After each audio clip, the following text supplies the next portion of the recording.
Hey guys, I just saw Across the Spider-Verse and I just wanted to try out this effect that I saw on Spider-Punk, but instead of in Maya, I wanted to do it in Blender. As you can see, I can apply it on the cube, torus, and even the Suzanne head. I'm taking an educated guess on how they did it, but I am using a technique known as inverse hull method. It's a common way to make an outline around an object in Blender, but with a couple more steps, you can push the stylization to get that cutout feel that the animation has.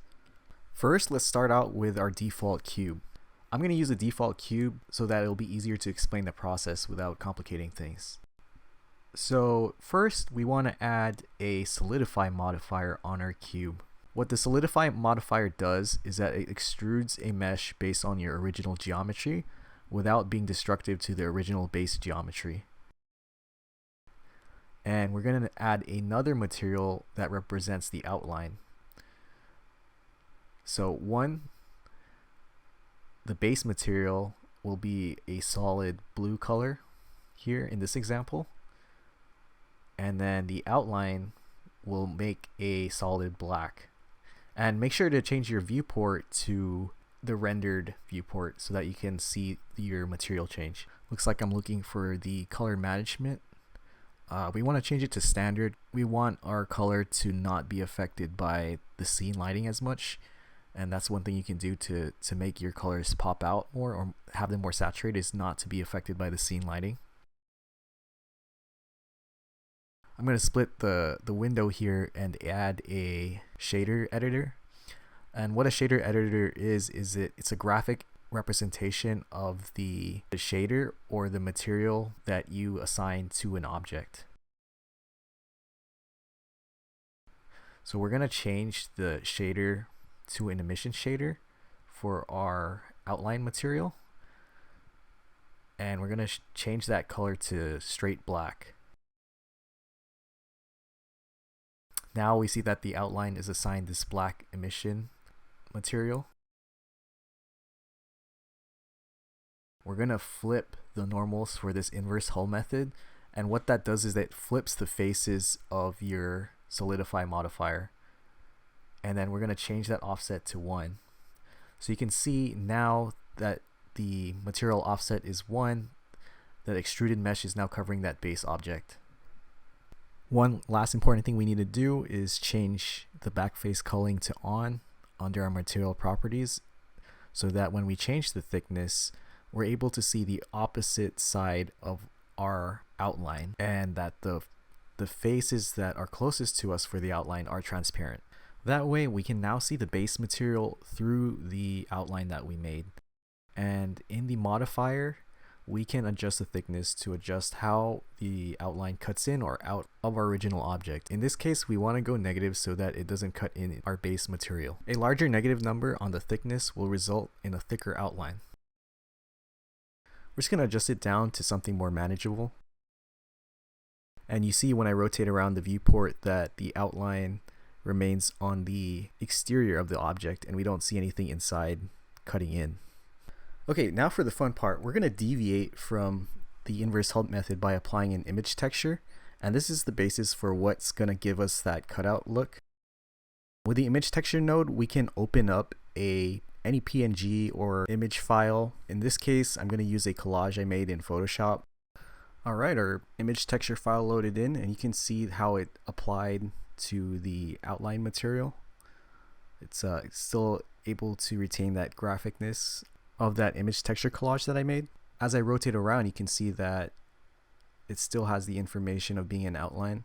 And now we have a cutout that dynamically follows the original object's mesh, and we don't have to worry about adjusting a 2D cutout that might need to follow a 3D object in space. Alright, now we're going to add a couple nodes that will allow us to control how our image texture is applied to the outline. So the first node we're going to add is called the mapping node. On its own, it's not going to do much, so we're going to have to add an additional node to the vector node and go ahead and pull from this socket called vector and type in texture in the search bar. We're going to look for a node called texture coordinate generated. Go ahead and press enter to drop that in. And we're going to connect the UV to the vector. So basically it's passing the information of the texture coordinate of the image texture to this mapping node. We're going to attach another node to adjust the scale so that we can scale image texture linearly with a single value that we can keyframe. Simply slide the value from left to right to adjust the scale of the image texture. As you can see, a larger number will repeat the image texture more frequently rather than a smaller number, which will be less. I'm going to switch to the rendered view to show you something that happens indirectly. Because your original outline is a mesh that is covering the base material, it's going to cover the lighting that hits the base material object. So even though we have the scene lighting in the scene, you can see that it is not hitting the base material. And depending on what your base material is, you kind of want to have the scene lighting affect the base material in order for the object to fit into the scene. So I'm going to show you a method using vertex groups. And what vertex groups does is it allows you to control where your base material extrudes from using the solidify modifier. Switching to wireframe mode allows us to see how that extruded mesh is covering the base object. So because this cube's geometry is very simple, it's only got like 8 vertices, the corners of this cube, I can show an example how we can assign the 4 vertices that are facing away from us to be chosen as the vertex group. So by selecting the 4 farthest corners of this cube, I am going to control how the solidify modifier applies to the base geometry. So I go ahead and make sure my weight is 1, and I'm going to assign it to that vertex group. So now that that vertex group is assigned to the outline, I can control how the solidify modifier extrudes from the base geometry. Now we can see how it is extruding, and as I increase the thickness, you can see how that affects the outline effect. I'm going to go ahead and switch to object mode so that I can affect my scene lighting. Now if I move my scene lighting and switch to the rendered viewport, you can see that the face can now be lit from the side that is not being extruded from. We can swap over to weight paint mode to see a visual color mapping and a representation of the weight assigned to the vertexes. So red means that value has a value of 1 while blue means 0, and that our solidify modifier is only applying to the value of 1 and scales from 0 to 1 linearly. It's going to be more often the case that you're going to have an object that has a more complex geometry. So what I'm going to do is I'm going to subdivide this cube to add more vertices to the object. And I'm going to show how you can use a more complex object's vertices to control and limit where the solidify modifier is extending from by reassigning the vertex group. So we go back into vertex group, but this time we're going to just select the vertices that are farthest away from this more complex cube. So we're just going to start from scratch, delete the old one just to make it really clear that it's no longer applying. And we're going to use the lasso tool to select that back face. You can use numpad 3 to hit into the profile view. We're going to add a new vertex group, assign the new weight of 1 to that group. Nothing's going to happen yet because remember we have to change the vertex group in the solidify modifier. But for now we can just rename our vertex group outline just for easier nomenclature. Yeah, we go back into our solidify modifier, select that outline into the vertex group tab, and there we go. Our lighting is now affecting the vertexes that are no longer selected from the vertex group. Alright, I'm just going to move the scene lighting around to show you how the base material is affecting the faces that are not covered by the outline effect.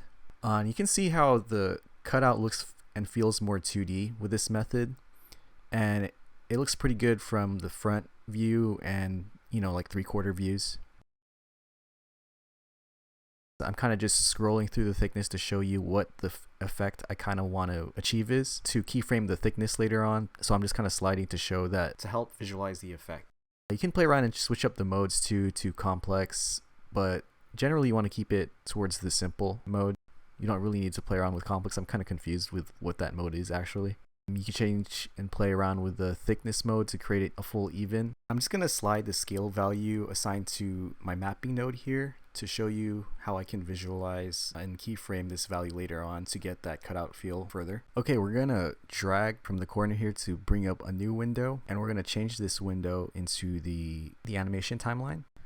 And we're going to have this set up so that we can keyframe this scale node to emphasize that cutout animation, so it feels like a different texture is being applied manually over a series of frames. In order for us to view our scale node in our timeline, we need to make sure that we are selecting our object as well as our value node. And you know when you selected your value node when it has a white border around it. We want to make sure we do that, otherwise it won't show up in the timeline. Okay, so now I'm just moving up in the frames, and now I can use I to keyframe my values at different times during the animation. By default, the keyframes will animate and interpolate with Bezier curves. What that means is that it's going to try and ease in and ease out to your keyframes by default. What we're going to do is we're going to use something called constant interpolation to make it jump from the constant values that we're interpolating, rather than smoothly transitioning from values. In this case, I'm going to keyframe the X and Y vector values here to slide along the image texture coordinates. I found that better than adjusting the scale. Visually, I liked how it kind of just slid along the collage. So here I am adjusting that Y value and as well as this X value here. And you can see the image texture slide in the viewport. We're just going to go ahead and keyframe at other timings. By default, your frames will be green, orange when you change them, and yellow when you keyframe them. And the yellow diamond symbol will appear in your animation timeline, indicating that you have keyframed the value. You can hover over your values and use the hotkey I in order to keyframe them, and then the value should turn yellow. By pressing spacebar, I can see how the interpolation plays out constantly. We are looking for something that is more choppy and grungy and a lot less smooth, so we're going to do additional work to this. To get that cutout look, what we need to do is right-click our keyframe, go down to interpolation mode, and select the constant interpolation. And we also need to do that for all the other keyframes ahead of this keyframe.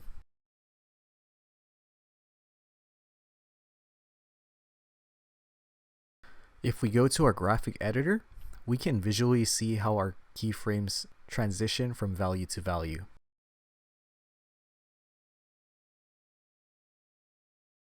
So let's take a closer look. As you can see, the values jump from where we keyframed. Rather than transition in curves with Bezier, we are jumping from value to value, which because we want it to look like the image texture is being cut out and being hand applied for each keyframe. We can drag our keyframes to get a feel for the timing that we want our collage to switch out. And you can duplicate by Shift D the same animation sequence. And if I click spacebar, you can see I have that cool collage cutout effect for this cube. There we have it. A building block for NPR stylized outlines. One way we can approach irregularity in our shape of our outline effect is entering weight paint mode and adding or subtracting from the weight values that were initially assigned when we set the vertex groups. So you can just go in and use your weight paint brushes. I usually use add or subtract, and then I just paint on top of the geometry to kind of make it feel like the outline is being cut in. If it's too strong, you can go to the strength tab and just decrease it and slowly run your cursor over the desired outline geometry.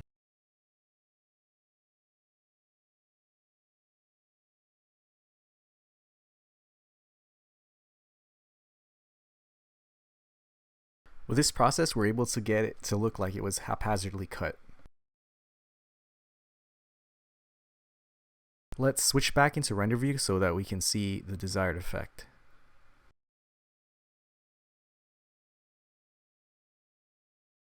Alright, so we're going to look at another value we can keyframe to emphasize that cutout effect, and that value will be the thickness node under the SOLIDIFY modifier.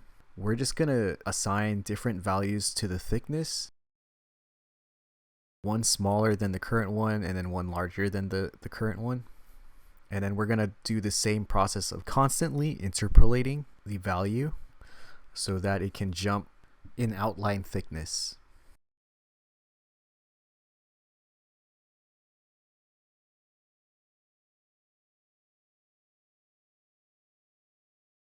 Remember to keep the line thickness negative so that it doesn't cut into our original object. I'm just going to vary it a bit more by individually adding values to each keyframe here instead of duplicating a series of them. As you notice, there is a dedicated slot in the timeline for the thickness modifier if you look towards the left. By keeping the graph editor open, we can see the graphic representation of the keyframes as curves. But remember, we want them to be jumping in constant value instead. And so we're going to go ahead and select our keyframes like last time and select and switch the interpolation mode to constant for all our keyframes so that the values can jump. On the right hand side, you can see how the curves are now switching to these constant values. Now the overall effect feels a little bit more punchy, the way that it changes shape as well as how it changes texture.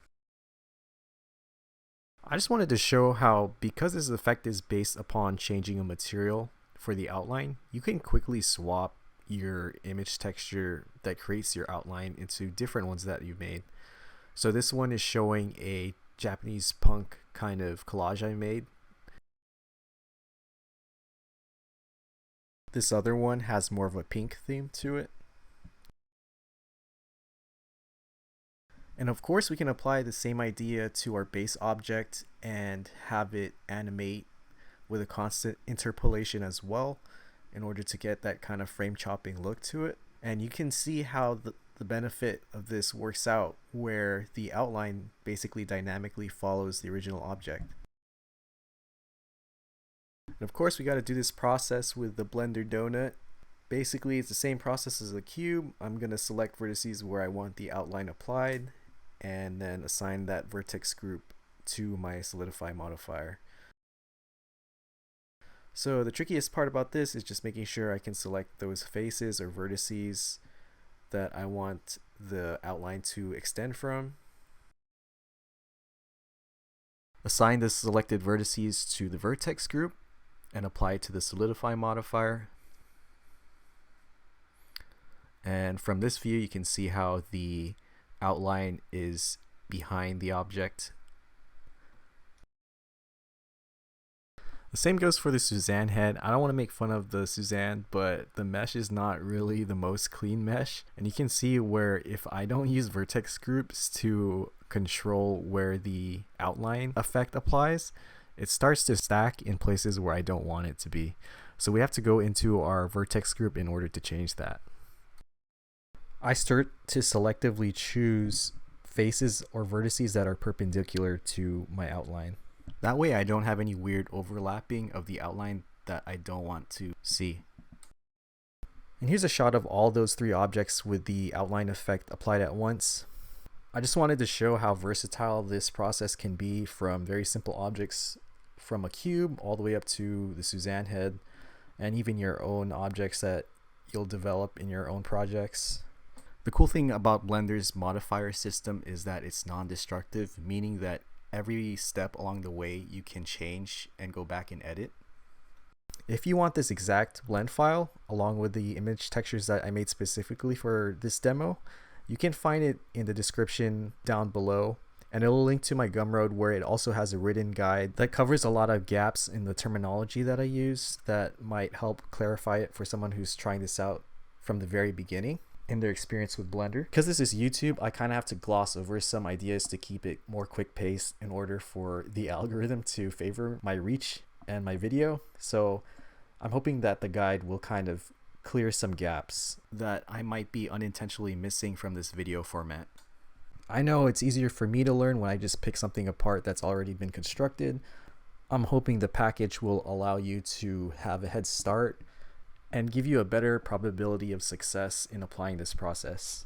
And if you don't follow me, please consider subscribing. It helps my channel out a lot. It helps me understand that there's an audience out there who appreciates and wants this type of content. And I'm hoping this helps some of your guys' projects out. I know it helps mine out. Just in case I forget things later on, I can always reference my own videos because I got a peanut memory. Anyways, thanks for watching, guys. Hope you guys have a great day. I've got a lot of other grease pencil videos out right now, so go ahead and check those out if you are interested in that subject. Thanks for watching.